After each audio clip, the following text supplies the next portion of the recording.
Hello and welcome to the Center for Spiritually Integrated Arts, a Centers for Spiritual Living teaching center. I am Reverend Dr. Raymont Anderson. I am the founder and the spiritual director. Now, as you are sitting there joining us, you may have questions, any number of questions, such as, who am I? How did I get here? Spiritually integrated arts means what exactly? What is a teaching center? Well, what is Centers for Spiritual Living? What is that? What does that even mean? Or New Thought, or religious science, or science of mind and spirit? You may have any number of questions about this specific community, about the parent organization, CSL, our philosophy, our teaching, our liberation theology. Any number of questions. Feel free to send an email. We look forward to connecting more and building our virtual community, our global community. And if you haven't connected yet on social media, feel free to do so. This is your invitation now. Also, did you know that all of our Sunday messages are archived on our YouTube channel? You can watch it anytime. Now, questions about anything, such as becoming a member. What does that mean? What does membership entail? And if you live somewhere far and already belong to a spiritual community, can you be a member of more than one? The simple answer is yes, you can. Just like you can shop at more than one grocery store, you can attend or be a member of more than one gym. We are building beloved community. So you can do both. You can be a member of both. You can be involved with both. That's what being in spiritual community means. So we welcome you. We invite you. We are so appreciative that you have found this community and that you have joined us today. We bless you. We love you. We welcome you. Live long and prosper. Sit back, relax, and enjoy the rest of our Sunday message. Love you. Connect with you soon. Blessings.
Namaste and greetings, and welcome to our final Sunday of the month.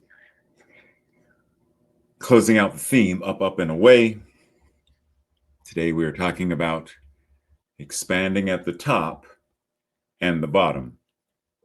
So as we complete this year of a grand rising, we look forward to what's next. Breathe. Because I know within the space for many of us, what's next, where we are, what's next for the United States of America, what's next for our transgender siblings, what's next for people of color, what's next for women, what's next for healthcare. So we breathe. And we don't simply look forward to what's next, we look forward to what can be next. So, how do we take all that we have learned this year, all that we have practiced, all that we have studied, all that we have discussed, and use it to rise into that chosen what's next? Now, we say we are open at the top. I always add, and the bottom. It's one thing to be open at the top, but it's another thing to act from, to embody and live from that openness. It's easy to give lip service to be open at the top, be open at the top. I am always open at the top, but are you living and acting and communicating and serving and nurturing from that openness? There's an old Zen saying, when you get to the top of the mountain, keep climbing. Breathe. The principles, the mountain, the groundedness, they stay the same. Love stays the same. Truth stays the same. Equity stays the same. In the absolute, it stays the same. How we operate in, through, and as it, that may be malleable, yet the groundedness, the space of the isness and allness remains the same. So our relationship, how we relate to them and through them and as them, shifts and changes. It, quote unquote, expands as our minds expand, as our hearts expand, as our ability to make use of and access our wisdom expands. But it doesn't simply expand in this theoretical, I am open at the top. It has to expand in how we show up. It has to expand in our actions and our behaviors. It is very comfortable to stay in the old, tried and true. It's easy to be nostalgic and the good old days. The let's make America. It's easy and it's comfortable to seek that versus, right? Like if we could look at Star Trek, it would have been easy for the Federation of Planets, etc. It would have been easy for stay on Earth. See, it's not comfortable to start saying we should boldly go where we have never gone before, to seek out new life forms, new civilizations. That's not comfortable. And yet, that is precisely the invitation. Evolutionary and visionary ways of being and consciousness, that growth does not occur in the same old merry-go-round consciousness of let's just stay comfortable, let's not rock the boat. Let us be mindful and keep in mind, wade in the water. Wade in the water. Wade in the water, children. Wade in the water. God's going to keep the water calm and comfortable. That's not the lyric. Those aren't the words. God's going to trouble. God's going to agitate. God's going to move the water. It's not always comfortable. Darn. So, what it really does it mean to expand something that can't be expanded? Just breathe on that one for a second. And how do we, when we say open at the top, but at the top of what? How do you answer that? Your consciousness, does it have a top? Does God have a top? We use the linguistic convenience of open at the top, open at the bottom. Linguistic convenience. The teaching symbol, the opening at the V, that's the open at the top. And yet, all of it is God. So if we were to skew it, it still would be God. But there's a different top based upon the image. We often get so enamored by and stuck in the imagery that we can no longer see the forest for the trees. So, open at the top.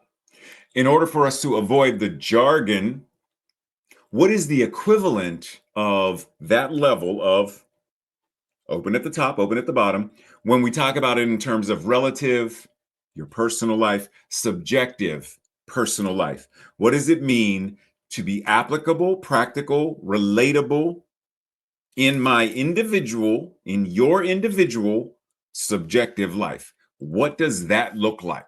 Open at the top, open at the bottom. What does it look like in everyday life? Not just meditation, not just in prayer, not just when we're everyday life. Doing dishes, open at the top, open at the bottom. Looks like what? Stuck in traffic, driving through traffic, whatever words we want to use. What does it look like then? Open at the top, open at the bottom. Not feeling well, the flu, diarrhea. What does it look like? Regular everyday life, open at the top, open at the bottom. It's sort of a different connotation now that I said diarrhea, though, but you get the point. What does it mean for this degree of conscious awareness? What does it mean for that to show up in everyday life? Breathe. Dr. Holmes says, find me one person who can get their own littleness out of the way, and they shall reveal to me the immeasurable magnitude of the universe in which I live. Now, when he's referring to this littleness, what is he referring to? What does it mean to get it out of the way? If it's all God, then what is this littleness not also God? Like, so what is the littleness? Remix. Just to help us clarify some things. Find me one person who truly understands and utilizes the power of their mental equivalents. And they shall reveal to us the immeasurable magnitude of the universe and the collective ability to create a world that works for all.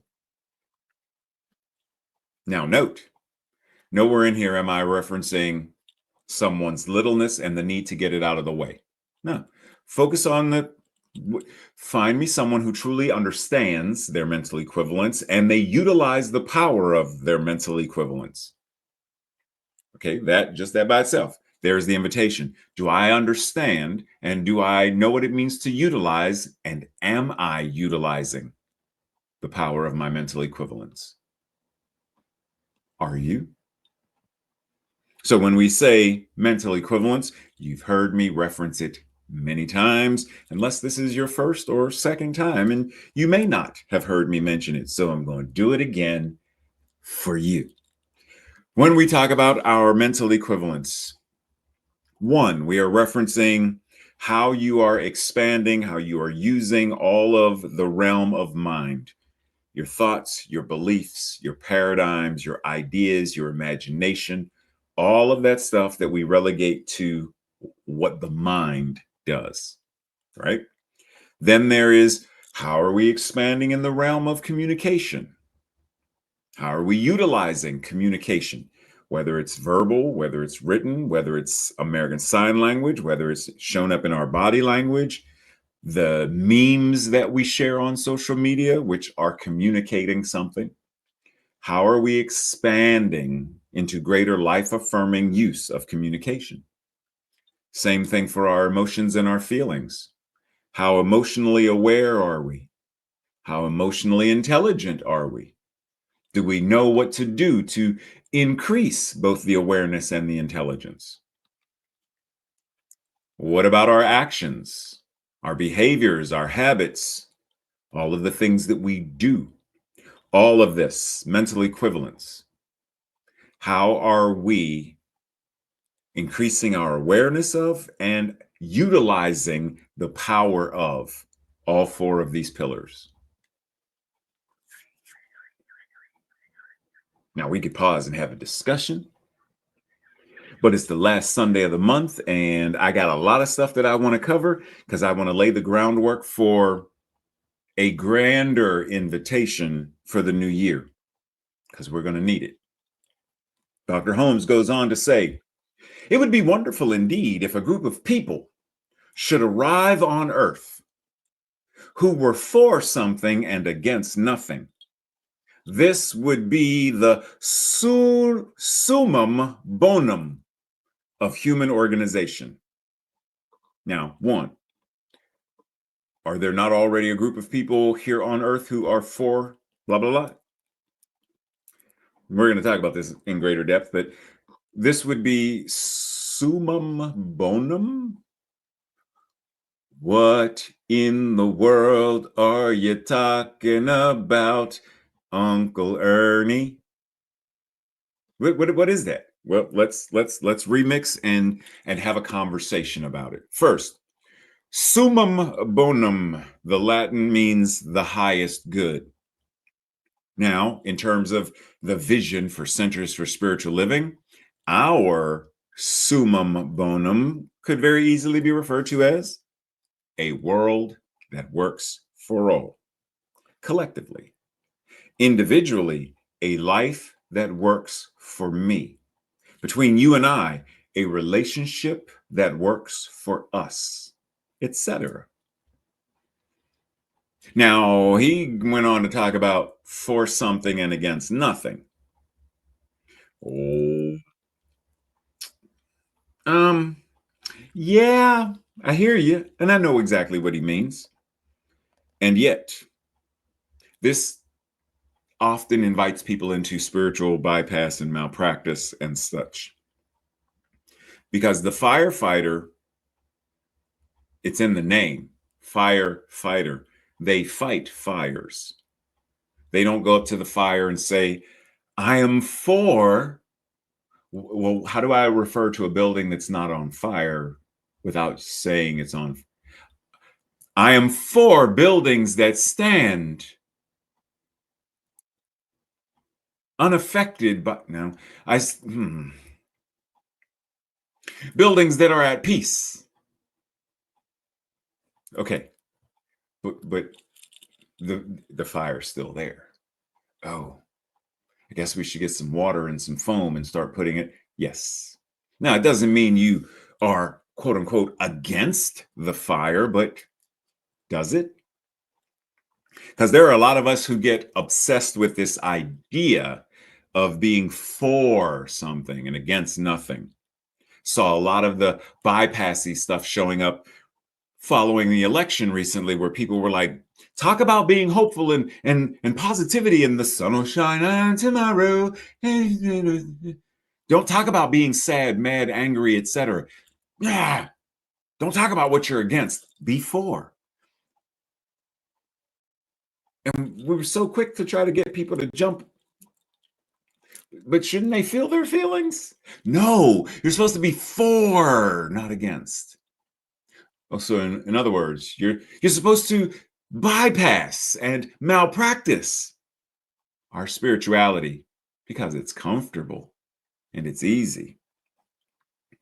So rather than being obsessed, right? The obsession with comfort and the obsession with the jargon, etc. Our invitation is to not be overly focused, to not become obsessive over these things that we identify as wrong or bad. Because the moment we become obsessed with avoiding a thing, right? Like think about football. When you're playing football, if you are so concerned about them not winning, can you actually focus on you making a touchdown? Or are you more focused on making sure that they don't score a touchdown? Now, within the game, both of those things ebb and flow. But I'm talking about if someone is so obsessed with not being hit in the head by Mike Tyson when we're in the I'm obsessed with not being not being hit, not being struck. Then when do I throw and land punches? So our idea is don't become so obsessed with avoiding the uncomfortable or avoiding the wrong or avoiding the bad. Identify it and recognize it. And then do the spiritual practice that transforms or transcends or transmogrifies or whatever. But we're not going to be able to do that if we become obsessive and try to avoid through spiritual bypass. We're metaphysicians. Now, note, physicians do not obsess over the illness, nor the disease, nor the problem. Physicians seek to understand all of these things so that they can solve, so that they can help, so that they can facilitate both the healing and the cure for their patients.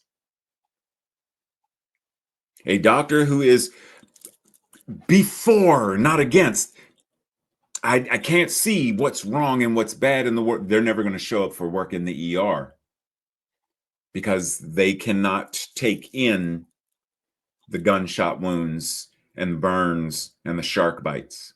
They have to avoid all of that and only focus on the good, the happy, the healthy. Well, that's not who shows up oftentimes in the hospital. So if you are obsessed with only one aspect of how our humanity shows up, then you're denying what oneness and wholeness actually are. So let's get to the remix of this thing that Dr. Holmes said. It would be wonderful indeed if a group of people were to truly engage in healing and transforming the world. This would be the highest good, especially as the ultimate goal according to which values and priorities are established in an ethical system, of human organizations. The laws, the morality, the ethics that say do no harm, that say not only am I not my brother, my sisters, my non-gender conforming siblings keeper, I understand that I am them and they are me. We are one. Those ethics and morals, those ways of showing up would help us to transform the world rather than what we tend to do. It's easier, it's more comfortable to finger point and blame rather than align to the truth and do the work that's necessary. Now, Think back not too long ago, a couple of slides, I talked about this idea of expanding what cannot be expanded. So when we talk about how do I expand that which cannot be expanded, what am I talking about? Well, for example, how can you make water more wet? I'm going to let you breathe that one in for a second. If wetness is already a natural result, a natural expression of what water is, how do you make it more of what it already is? Right? If let's say right now, where you are sitting, where are you sitting right now? Okay, in the middle of Times Square. Okay. If you're already in the middle of Times Square and I say, let's go to Times Square, do you get up, get your bag, your backpack, your purse? Do you gather that and start walking somewhere? Or do you pause and say, I'm already there? There's nowhere to go.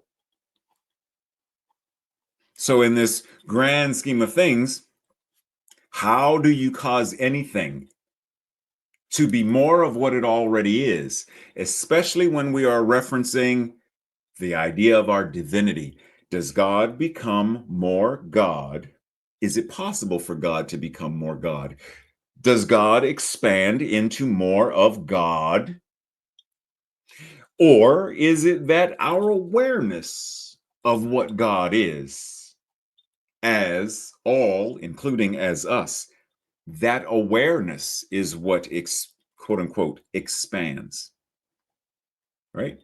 Because there was I think of me as I'm just me, me, I, ego. And then oh, it's not just my identity, it's in community, it's our we identity. And then the more I understand the people, we, the family, we, the relationship, oh, it expands. My range of what community means expands, it enlarges. Think of the image, especially since we're around Christmas time, the image of the Grinch, who, upon realizing his heart expanded, it grew, what, 3 times, 10 times larger than it expanded. The lotus, our chakras, expand and open through the awareness and the practice. In what way are we expanding in said awareness and practice? Now, anybody know who this guy is? Okay, so the Roman Inquisition tried and convicted Galileo in 1633, guilty of heresy. They sentenced him to house arrest, where he remained there until his death in 1642. Now, what was his crime specifically? He held the opinion that the sun, not the earth, but the sun is what lies motionless at the center of the universe, and that it is the earth that revolved around the sun, not vice versa. That was his crime against the church, against God Almighty. And he was found guilty at the Inquisition and sentenced to house arrest.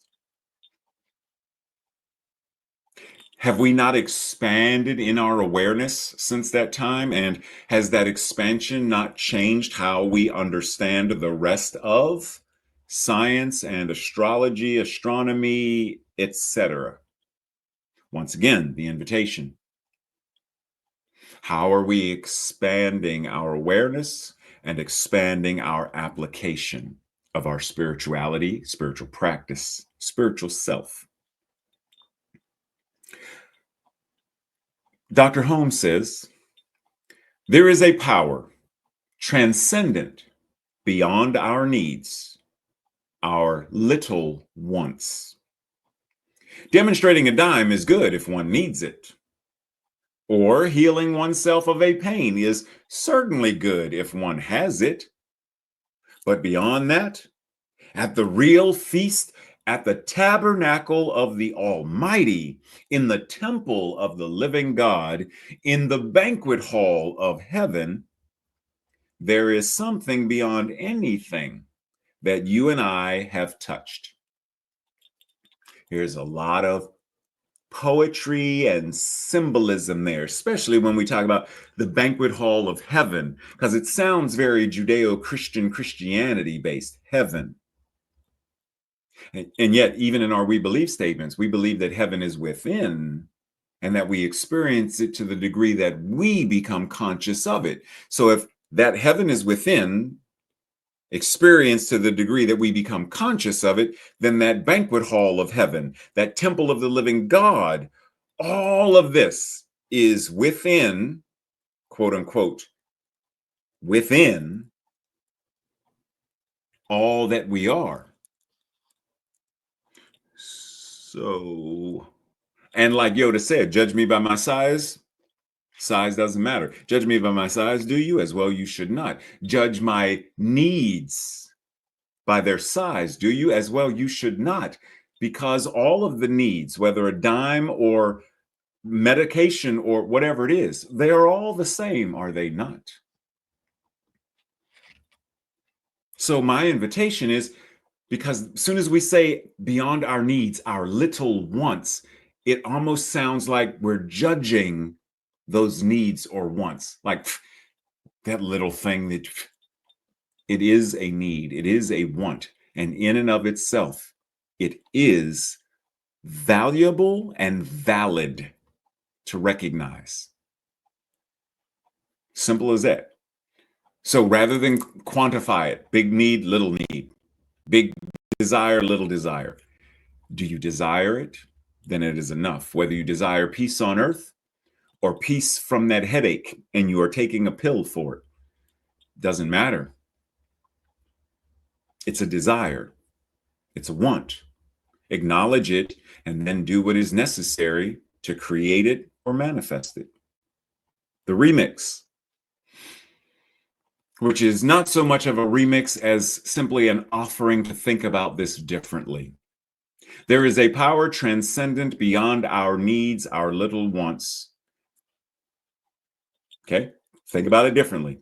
Consider love or joy or imagination. There are your individual feelings of love and joy and your imagination. And then there is that which is, on a grander or the absolute state. You can have your individual glass of water, and yet there is a greater understanding and awareness of water that your individual self can't grasp the totality of. Right? Like if I were to ask you, how much water in all of its forms, how much water in all of its forms, solid, liquid, gas, is right now on planet Earth? Most of us can't fathom that amount, but we can fathom my individual glass of water, your individual glass of water. So our invitation within this is simply be present to what is while also acknowledging and recognizing that there is that which is even grander, greater, and beyond.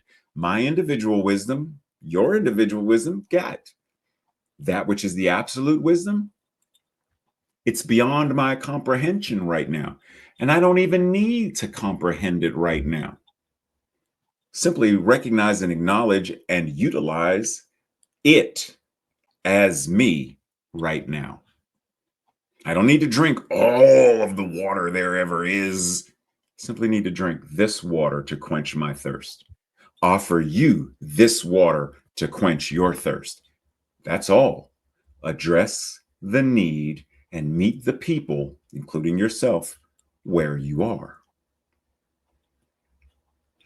Reverend Dr. Sonny Cantrell Smith says, do I decorate my life with spirit? Or is my life a demonstration of what the divine can be as me? Now, in the grand scheme of adornment, there are many who adorn themselves for a specific purpose. Some do it to beautify or to heighten their own expression of, and some adorn themselves with a variety of things to hide behind the mask of, I'm aging, so let me hide behind the mask of, I don't like this about my face, let me hide behind the mask of, I don't like this, let me hide behind, let me adorn myself to such a degree that what you see is the adornment, not me. Many of us are using God, using spirit, using spiritual practice as a form of adornment. We wear the cloak of holiness and calmness and compassion. We don the makeup of compassion and I'm so holy and peace on earth, goodwill towards all. We will adorn ourselves with it, but it's not the truth of who and what we are. We are not truly embodying it. We are not living as it. We are hiding behind it. So our invitation, take off the adornment and let our natural divinity be its own adornment and beautification that shines forth. Ruben Malvez says, the frontiers of the possible are not determined by the limits of the actual, and in a miraculous and unexpected way. And actually, that might be a typo. His name might be Ruben. I don't remember. The frontiers of the possible are not determined by the limits of the actual. Just take that in for a second. The frontiers of the possible are not determined by the limits of the actual, right? There was a time where cell phones weren't, people didn't even have this phone at one point, right? There was a time where it was just do do do do do do do do do do do do do do do do do. And prior to that, it was, let me write a letter. And before that, it was, let me carve a letter to send to mom, right? And yet, cell phone was possible then. We just weren't in that space of intelligence, awareness, and so the frontiers of the possible are not determined by the limits of the actual, and in a miraculous and unexpected way, life is preparing the creative events which will open the way to freedom and resurrection. Now, do not anthropomorphize life and think of life as an anthropomorphic God that is preparing the way before you. And no, life simply as the experience is ever living. And in that living, it is being. And in that being, it is bringing, just like life right now. Is life not bringing me the opportunity to inhale oxygen? Yes, because oxygen is a part of life. And in this room, there is oxygen, and my lungs are doing what they do, and my body does what it does. Life is bringing me, right? Just like dreams and imagination, and when I'm inspired to paint or draw, creative events show up in ways that offer us greater freedom, resurrection, emancipation, etc. Life itself offers us the opportunity to boldly go where we may have never gone before, brings us the opportunities to live long and prosper, not just individually, but collectively, to step into the place of Kol Ut Shan, infinite diversity in infinite combinations. There is only God, and between God and me, there is no between. And what is true of it is true of me. And when we truly know that, how could we not live long and prosper? Good old Albert Einstein said a human being is part of the whole, called by us universe, a part limited in time and space. They experience themselves, their thoughts and feelings, as something separate from the rest, a kind of delusion of their consciousness. This delusion is a prison for us, restricting us to our personal desires and to affection for a few persons nearest to us. Our task, however, must be to free ourselves from this prison by widening, by expanding our circle of compassion and empathy and communication to embrace all living creatures and the whole of nature in its beauty. This is precisely why I do not say a world that works for everyone, and I say a world that works for all, because the whole of nature, the rivers, oceans, and streams, the land itself must be part of the vision. Now, where do you find yourself imprisoned? Where do you find yourself locked off and away from others? The invitation is to expand and open into greater connectivity with others. We do not heal in isolation, we heal in community. So, open to learning is also open to being willing to admit mistakes that were based on what we once knew.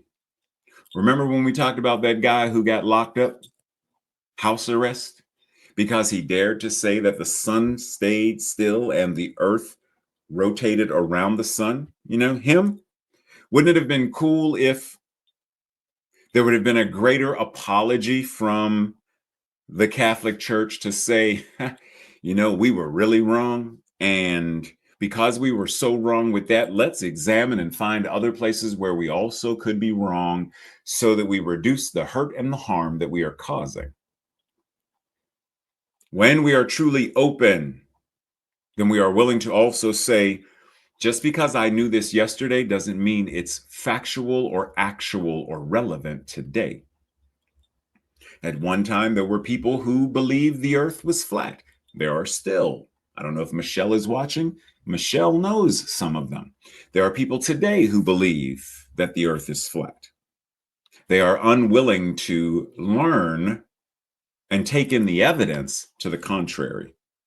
Yeah, right. I know. Yes, the flat earthers. But that applies to the other areas of spirituality as well. There are many within spirituality that still have the idea that God is somehow up there and separate from, that God is still anthropomorphic.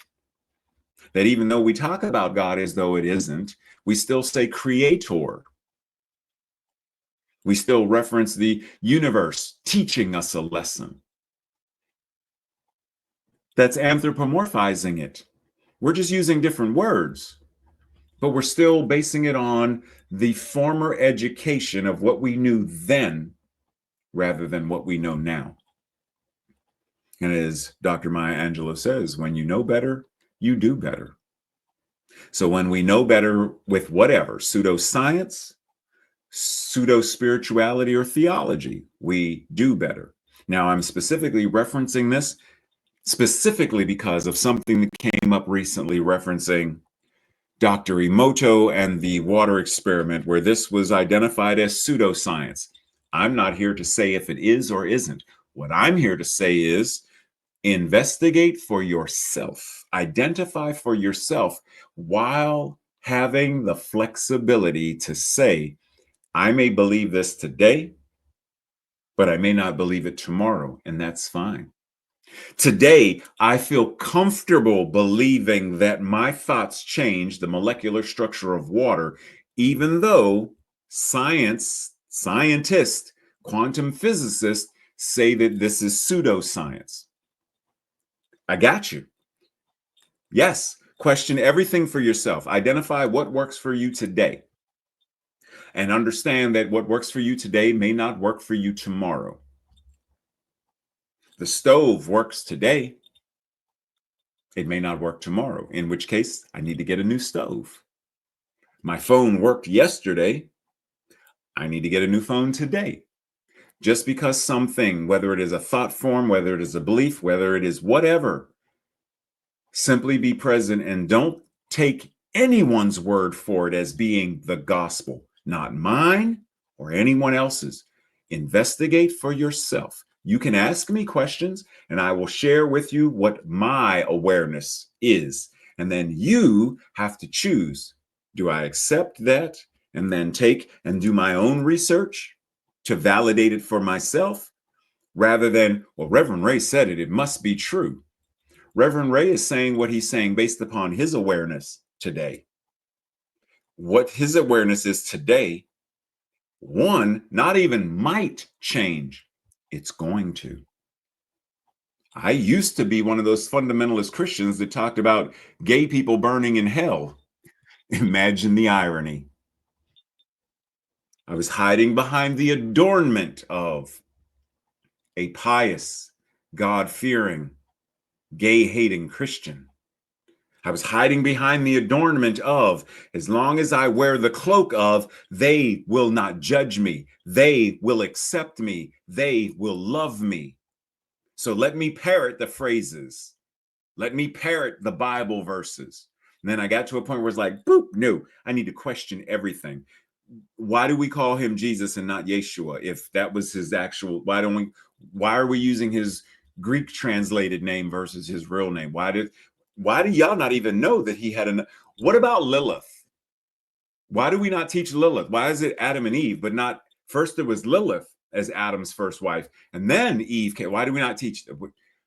Question everything from everyone, even question yourself.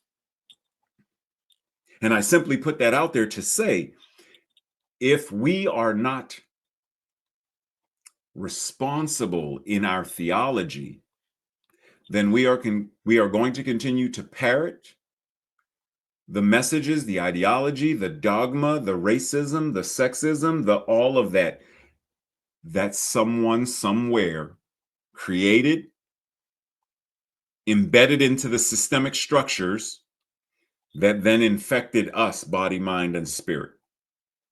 When we start to investigate and explore and excavate our consciousness, our awareness, and our beliefs, we then find, oh, that really doesn't work for me today. Did it ever? What do I want to do about it? Question everything and decide for yourself what actually works. Now, that being said, I want to say something. Take what I'm about to say with a grain of salt. Meaning, and I'm going to tell you specifically why. Now pause, because I'm getting ready to poke the bear with a stick the size of Jupiter. Okay. There is this document that you may or may not have heard of called Project 2025. If you haven't read it, I invite you to read it or at least get the Cliff Notes. Because this is the exact opposite of a world that works for all. And if the incoming administration is going to try to enforce this, enact it, legislate from it, it would do us great good to understand it. If this is the venom, how do we create the anti-venom? Now, the grain of salt is this, because I personally, where I am today, I no longer believe in angels. That's just me. So the grain of salt is referencing this idea of angel numbers, or, the numerology and how certain numbers have meaning, because depending on who's saying what, right? It's like the zodiac. One person says Aries this, the other person says Aries that. Who's right? Take it with a grain of salt. That being said, I found it interesting that the number 2025 is a number of manifestation, right? That has a strong connection to infinite potential. Now, I'm not going to read all this. I'm going to simply invite you to revisit this slide and ask yourself, If 2025 is my opportunity to step into greater manifestation of a world that works for all, what does that look like? What does that mean for me as an embodied practice? Because 2025, as they have drafted it, is a mandate for leadership, the conservative promise. And I am inviting us to rewrite our own or to craft our own document that is Project 2025, a mandate for spiritual leadership, the divine promise of a world that works for all, which is written and lived by we, the people. That's what I'm inviting us to do as the year comes to a close. Before we step into, yay, Happy New Year, let us get very clear on who we are, why we do Science of Mind and Spirit 4.0, and what that looks like on a regular, everyday, moment by moment, breath by breath, sunrise by sunset kind of a day. Now, breathe, because I said a lot, and I know the interpreter is probably needing to catch up. So,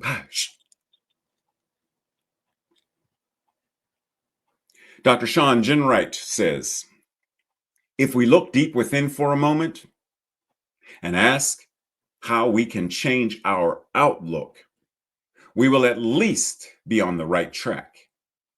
I've heard someone say that if we want something we've never seen, we have to be something we've never been in order to do something we've never done. Or as he says, something we've never tried. I hear Yoda, do or do not. There is no try. So if we want to see something, if we want to manifest something that we've never manifested, never seen, then first we have to be it, mental equivalent. Be it in mind, word, feeling and emotion, and action by doing it.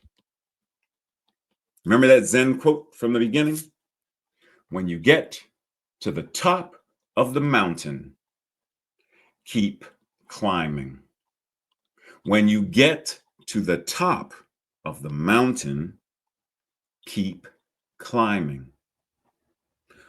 When you get to the top of the mountain,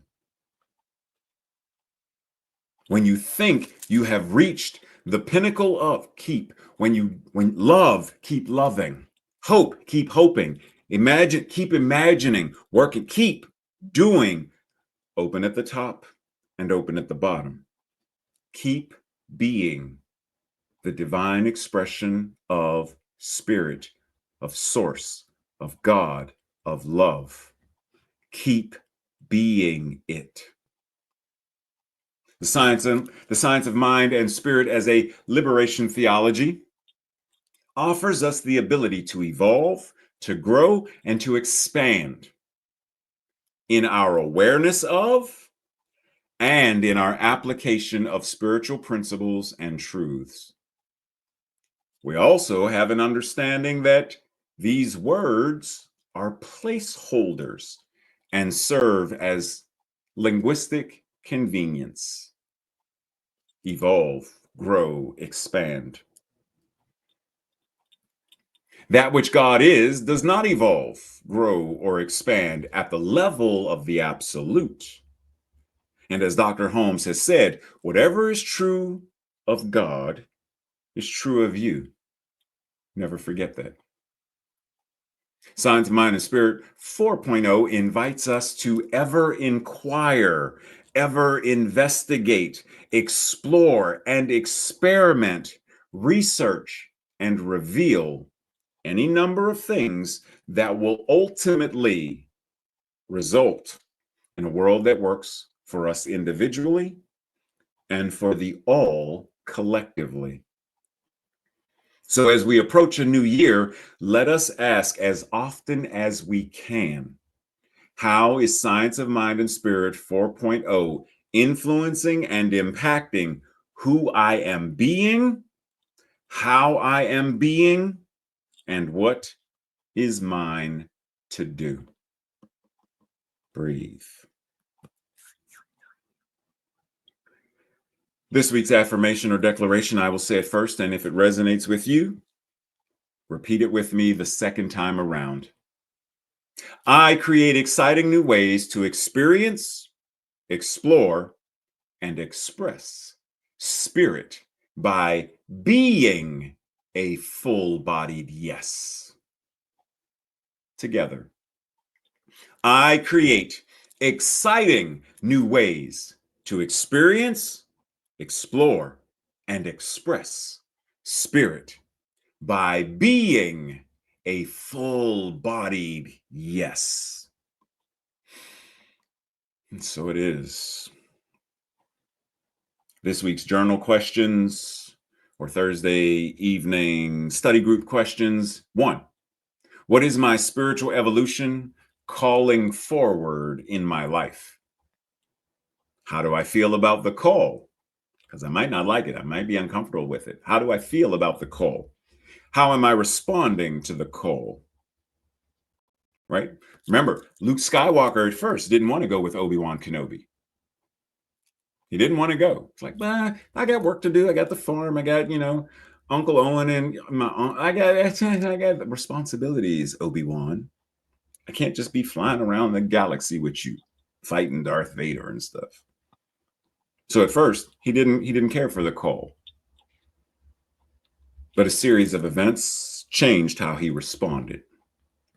Number 2, what fears, beliefs, or reluctance is keeping or has kept me from expanding at the top and or the bottom?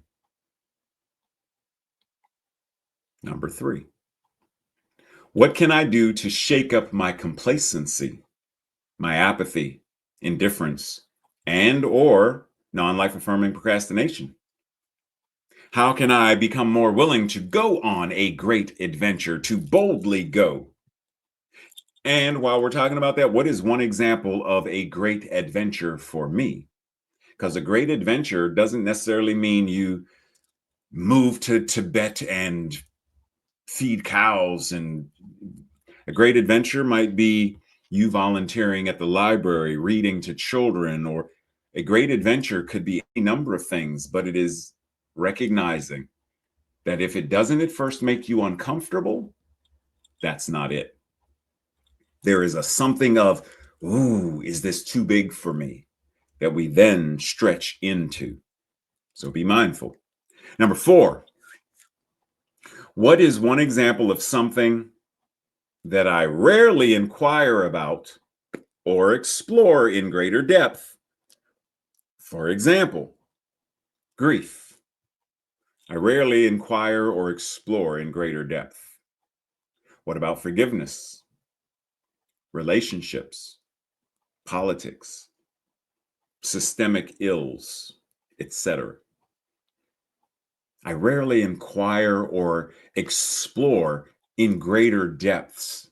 And it doesn't just mean explore what is racism, where does it come from, what has caused it. It also means now that I understand the toxin, the illness, the disease, as a metaphysician, as a scientist of spirit, how do I now create the cure, the healing, the anti blah, blah, blah, to such a degree that generations in the world, it works for all, they then say, wait a minute. So you mean for real, in the year 2024, there was race, people were race, wait a minute, what? How do we do that work? We can't do it without exploring and inquiring. Number 5, that Zen saying about going, reach the top of the, keep climbing. What does that invite me to do to go higher or further? What does that mean for me? What is the invitation for me? What does it mean for me to keep climbing?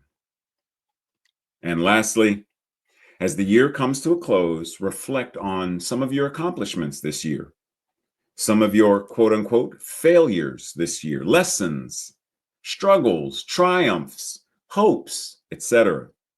And then, what is my vision? What is your vision for the coming 2025? knowing that your vision without action is simply a daydream. It is simply wishing. What is your vision? And the subsequent actions that you are embodying and embracing as you go forward. So we breathe and we anchor into this time of prayer, simply saying, that which God is who and what I am. Simple as that. That which God is all that there is. So I live, move, and have my being in that awareness. I trust that awareness. I allow myself to be it more fully. And in the being comes the doing.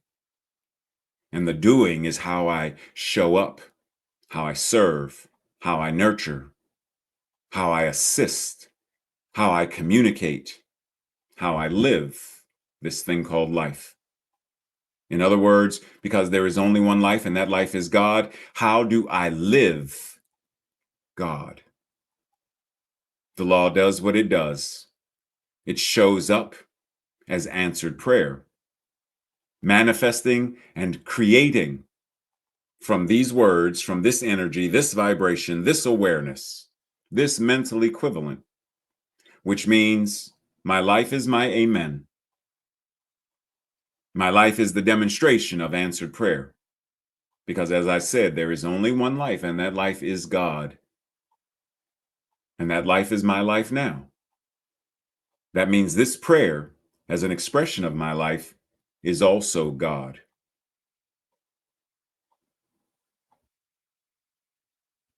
And I breathe. And in recognizing that, and in affirming it, and in declaring it, I call it good. I call it well. I call it infinite possibility that becomes infinite probability, that becomes the infinite inevitability of a world that truly works for all. I am here for such a time as this. I accept the call. I practice the practice by being the divine. And so it is. And so it is. Namaste and blessings, everyone. As usual, check the chat to see if we are meeting for after message fellowship. If not, I will see you at some point during the week. There's a possibility, because where I am right now, scheduling stuff, there's a possibility we're going to do a New Year's something, prayer, visioning something. So also stay tuned for that information, unless it has already been sent, because it may have been sent by the time that this was occurring. So we shall see. Anyhow, much love and appreciation. See you soon.